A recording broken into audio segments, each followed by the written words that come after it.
Hi. 2024 തീരാൻ പോവാണ്. അങ്ങനെ ഇനി നമ്മൾ 2025ലേക്കാണ് കിടക്കുന്നത്.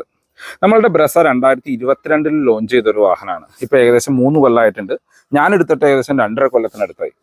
2025 നമ്മൾ പുതിയൊരു വാഹനം നോക്കുമ്പോൾ പുതിയ കോമ്പാക്ട് SUV-കൾ, അതായത് മാർക്കറ്റിൽ ഇറങ്ങാൻ പോകുന്ന പുതിയ വാഹനങ്ങൾ നോക്കണം, സ്റ്റിൽ ഒരു ബ്രസ നോക്കണം. അതാണ് നമ്മൾ ഇന്ന് ഡിസ്കസ് ചെയ്യാനായിട്ട് പോകുന്നത്. അപ്പോൾ എല്ലാ കൂട്ടുകാർക്കും സനു വ്ളോഗ്സിൻ്റെ പുതിയൊരു വീഡിയോയിലേക്ക് സ്വാഗതം. എൻ്റെ അഭിപ്രായത്തിൽ 2025 നിങ്ങൾക്ക് കൺസിഡർ ചെയ്യാൻ പറ്റുന്ന ഒരു ബെസ്റ്റ് കാറാണ് ബ്രസ. അതിന് എൻ്റെ പോയിന്റ് ഓഫ് വ്യൂവിലുള്ള കുറച്ച് റീസണുകൾ നോക്കാം. ഒന്നാമത്തെ റീസണായിട്ട് എനിക്ക് പറയാനുള്ള ഈ വാഹനത്തിന് കൊടുത്തിരിക്കുന്ന ഒരു എഞ്ചിനാണ്. ഒരു 1.5 litre naturally aspirated petrol engine. ഈ ഒരു സെഗ്മെന്റിൽ നമ്മുടെ ബ്രസയിൽ മാത്രമേ വരുന്നുള്ളൂ. മറ്റേത് മാനുഫാക്ചേഴ്സിനെ എടുത്തു നോക്കിക്കഴിഞ്ഞാലും അവരുടെ എല്ലാ വാഹനങ്ങളിലും വരുന്നത് ഒന്നല്ലെങ്കിൽ 1 litre turbo charge petrol engine, അല്ലെങ്കിൽ 1.2 പെട്രോൾ എഞ്ചിൻ, അതല്ലെങ്കിൽ ആ 1.2 ടർബോ പെട്രോൾ എഞ്ചിൻ. ഈ ടർബോ പെട്രോൾ എഞ്ചിനുകളും നമ്മളുടെ നാച്ചുറലി ആസ്പെക്റ്റഡ് പെട്രോൾ എഞ്ചിനുമായിട്ട് കമ്പയർ ചെയ്യുമ്പോഴുള്ള മെയിൻ ഡിഫറൻസ് എന്ന് പറഞ്ഞു കഴിഞ്ഞാൽ ഈ വാഹനത്തിന്റെ റിഫൈൻമെന്റ് ആണ്. അതുപോലെ തന്നെ ഇതിനകത്ത് കൊടുത്തിരിക്കുന്ന ഒരു engine and gear box combination, ഒരു മാനുവലിലേക്ക് വരുമ്പോൾ ഒരു 5 സ്പീഡ് മാനുവലും ഓട്ടോമാറ്റിക്കലും ഒരു 6 സ്പീഡ് ടോക്ക് കൺവെർട്ടർ ഓട്ടോമാറ്റിക്കും.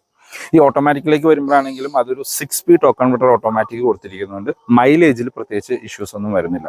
അടുത്തതൊരു മെയിൻ റീസൺ ആണ് ഈ മൈലേജ് എന്ന് പറയുന്നത്. ഇപ്പോൾ ഈ കോമ്പാക്ട് SUV സെഗ്മെന്റിൽ ഏറ്റവും കൂടുതൽ ഫ്യൂവൽ എഫിഷ്യൻസി തരുന്ന ഒരു വാഹനവും ബ്രസ തന്നെയാണ്. ഇപ്പോൾ ഇതിനകത്ത് നമ്മുടെ LXi ആൻഡ് VXi വേരിയന്റിൽ നിന്ന് സ്മാർട്ട് ഹൈബ്രിഡ് ഒഴിവാക്കി. പക്ഷേ എന്നാലും റിയൽ ലൈഫിൽ ഉപയോഗിക്കുന്നവർക്ക് ഒരു 13നും 14നും ഇടയ്ക്ക് ആവറേജ് മൈലേജ് ലഭിക്കുന്നുണ്ട്. പല റിവ്യൂസിലും എൻ്റെ പല വീഡിയോസിലും പലരും കമൻറ്റ് ചെയ്യാറുണ്ട്. നമ്മൾ VXi ഓട്ടോമാറ്റിക് തൊട്ട് എല്ലാ ഓട്ടോമാറ്റിക് വേരിയന്റിനും ZX ആൻഡ് ZXi പ്ലസ് വേരിയന്റുകളിൽ നമുക്ക് സ്മാർട്ട് ഹൈബ്രിഡ് വരുന്നുണ്ട്.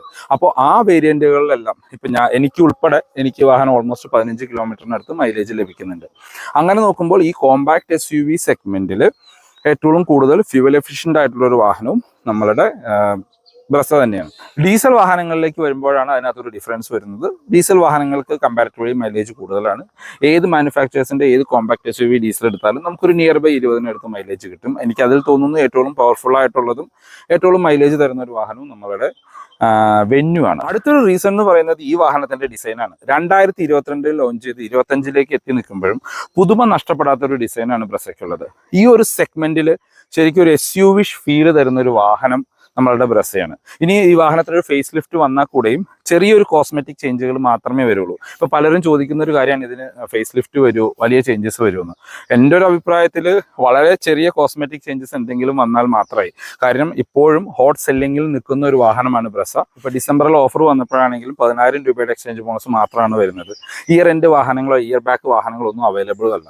അപ്പോൾ ഇത്രയും ഹോട്ട് സെല്ലിംഗ് നിൽക്കുന്ന ഒരു വാഹനത്തിൽ പ്രത്യേകിച്ച് വലിയ ചേഞ്ചസ് ഒന്നും മാറിയിൽ നിന്ന് നമ്മൾ എന്താണെങ്കിലും എക്സ്പെക്ട് ചെയ്യേണ്ട. അതുപോലെ തന്നെ ബ്രസയുടെ പ്രൈസിലേക്ക് വന്നു കഴിഞ്ഞാൽ ബേസ് വേരിയന്റിന്റെ ഓൺ റോഡ് പ്രൈസ് സ്റ്റാർട്ട് ചെയ്യുന്നത് 10 ലക്ഷം രൂപയെ താഴെയും ടോപ്പ് എൻഡ് ഓട്ടോമാറ്റിക്കിന്റെ പ്രൈസ് 17 ലക്ഷം രൂപയെ താഴെയാണ് ഇന്ത്യയിൽ നിൽക്കുന്നത്.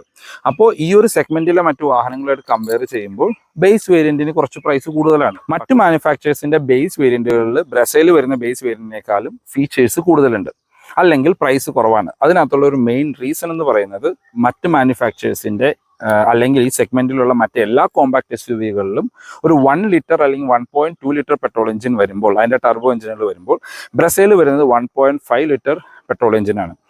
മറ്റ് മാനുഫാക്ചേഴ്സിന് ടാക്സ് ബെനിഫിറ്റ് കിട്ടുമ്പോൾ ഈ ഒരു സെഗ്മെന്റിൽ ഏറ്റവും കൂടുതൽ മാനുഫാക്ചർ ടാക്സ് അടയ്ക്കുന്ന ഒരു വാഹനവും ബ്രസയാണ്. അപ്പോൾ അതാണ് ഇതിൻ്റെ ബേസ് വേരിയന്റുകളുടെ പ്രൈസ് കൂടി നിൽക്കാനായിട്ടുള്ള ഒരു റീസൺ. അല്ല എങ്കിൽ നമുക്ക് ഫീച്ചേഴ്സ് കുറച്ച് മാരുതി തരാനായിട്ടുള്ള റീസണും അത് തന്നെയാണ്. ഇപ്പോൾ ഞാൻ പറയുന്നതല്ല, മറ്റു പല വീഡിയോയിലും നിങ്ങൾക്കത് കാണാവുന്നതാണ്. മറ്റു പലരും ബ്രസ അവോയ്ഡ് ചെയ്യാനുള്ള റീസൺ ആയിട്ട് പറയുന്നത് ബ്രസയിൽ ഫീച്ചറുകൾ ഇല്ല എന്നുള്ളതാണ്. ശരിയാണ്, ബേസ് LXi വേരിയന്റിൽ വളരെ ലിമിറ്റഡ് ഫീച്ചറുകളാണ് വരുന്നത്. VXiയിലേക്ക് വരുമ്പോഴും അത്യാവശ്യം നമുക്ക് യൂസ് ചെയ്യാൻ പറ്റുന്ന ഫീച്ചറുകൾ മാത്രമേ മാരുതി ഉൾപ്പെടുത്തിയിട്ടുള്ളൂ. ടോപ്പ് എൻഡിലേക്ക് ചെല്ലുമ്പോൾ നമുക്ക് സൺറൂഫ് വരുന്നുണ്ട്, ഹെഡ് അപ്പ് ഡിസ്പ്ലേ വരുന്നുണ്ട്, അതിനകത്ത് ഒരു വലിയ മ്യൂസിക് സിസ്റ്റം വരുന്നുണ്ട്, 360 ക്യാമറ വരുന്നുണ്ട്, ക്രൂസ് കൺട്രോൾ വരുന്നുണ്ട്. അങ്ങനെ എന്താ ഒരു ഫാൻസി ഫീച്ചറുകൾ എന്ന് വിളിക്കാവുന്ന ഒരു എല്ലാ ഫീച്ചറുകളും കൊടുത്തിട്ടുണ്ട്. പക്ഷേ നമ്മളുടെ ഒരു റിയൽ ഡെയിലി ലൈഫിൽ ഈ ഫീച്ചറുകൾ നമ്മൾ ഉപയോഗിക്കുമോ എന്ന് ചോദിച്ചു കഴിഞ്ഞാൽ വളരെ ലിമിറ്റഡ് ആയിട്ട് ഉപയോഗിക്കുന്ന ഫീച്ചറുകളാണ്. അങ്ങനെ ഉപയോഗിക്കാത്ത ഫീച്ചറിന് വേണ്ടിയിട്ടാണ് പലരും നമ്മൾ പൈസ സ്പെൻഡ് ചെയ്യുന്നത്. ഇപ്പോൾ സൺറൂഫ് എനിക്ക് തോന്നുന്നില്ല എത്ര നാൾ നമ്മൾ യൂസ് ചെയ്യുന്നത്.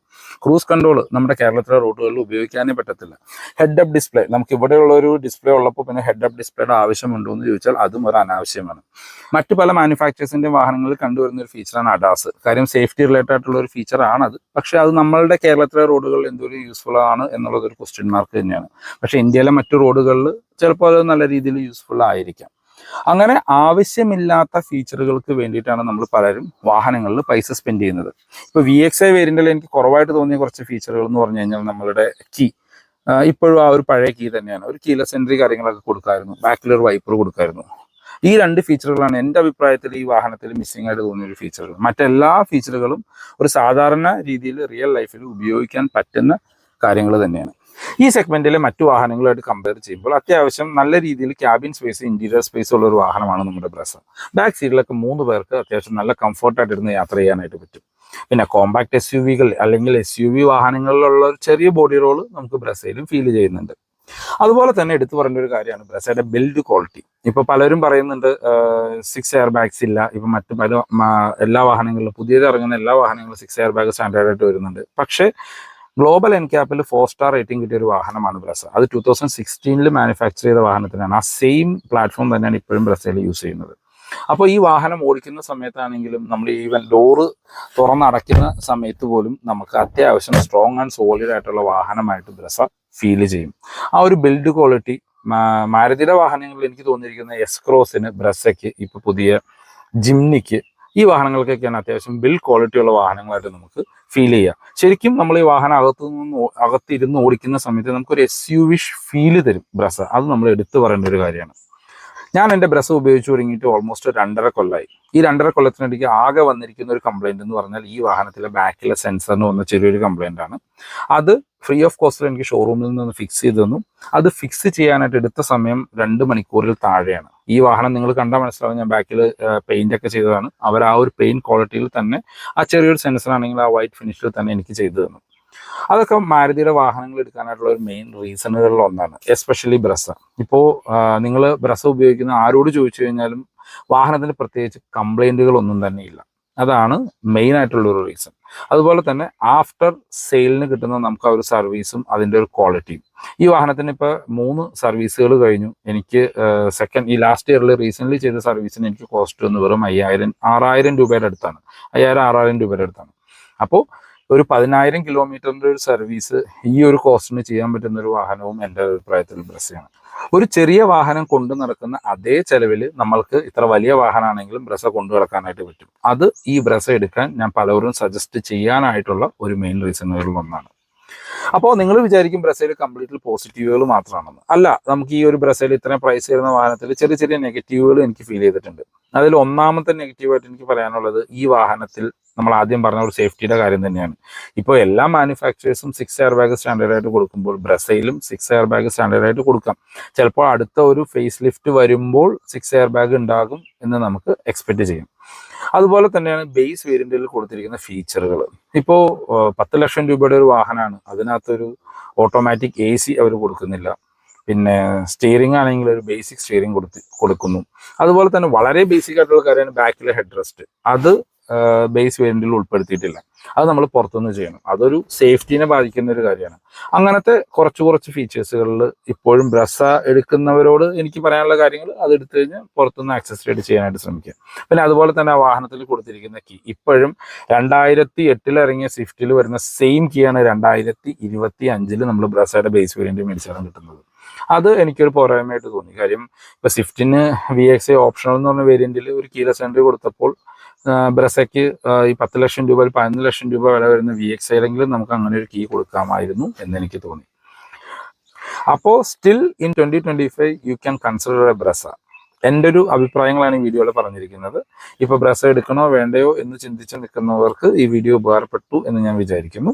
ബ്രസ റിലേറ്റഡുള്ള എന്ത് ഇൻഫർമേഷനും നിങ്ങൾക്ക് എനിക്ക് മെസ്സേജ് അയക്കാം. വീഡിയോയിൽ കമൻ്റ് ആയിട്ടോ അല്ലെങ്കിൽ ഇപ്പോൾ ഇൻസ്റ്റാഗ്രാമിലോ മെസ്സേജ് അയക്കാം. എനിക്ക് അറിയാവുന്ന കാര്യങ്ങളാണെങ്കിൽ ഞാൻ എല്ലാവർക്കും അത് ക്ലിയർ ചെയ്ത് കൊടുക്കാറുണ്ട്. അപ്പോൾ പുതിയൊരു വീഡിയോ കാണുന്നവരെ ബൈ.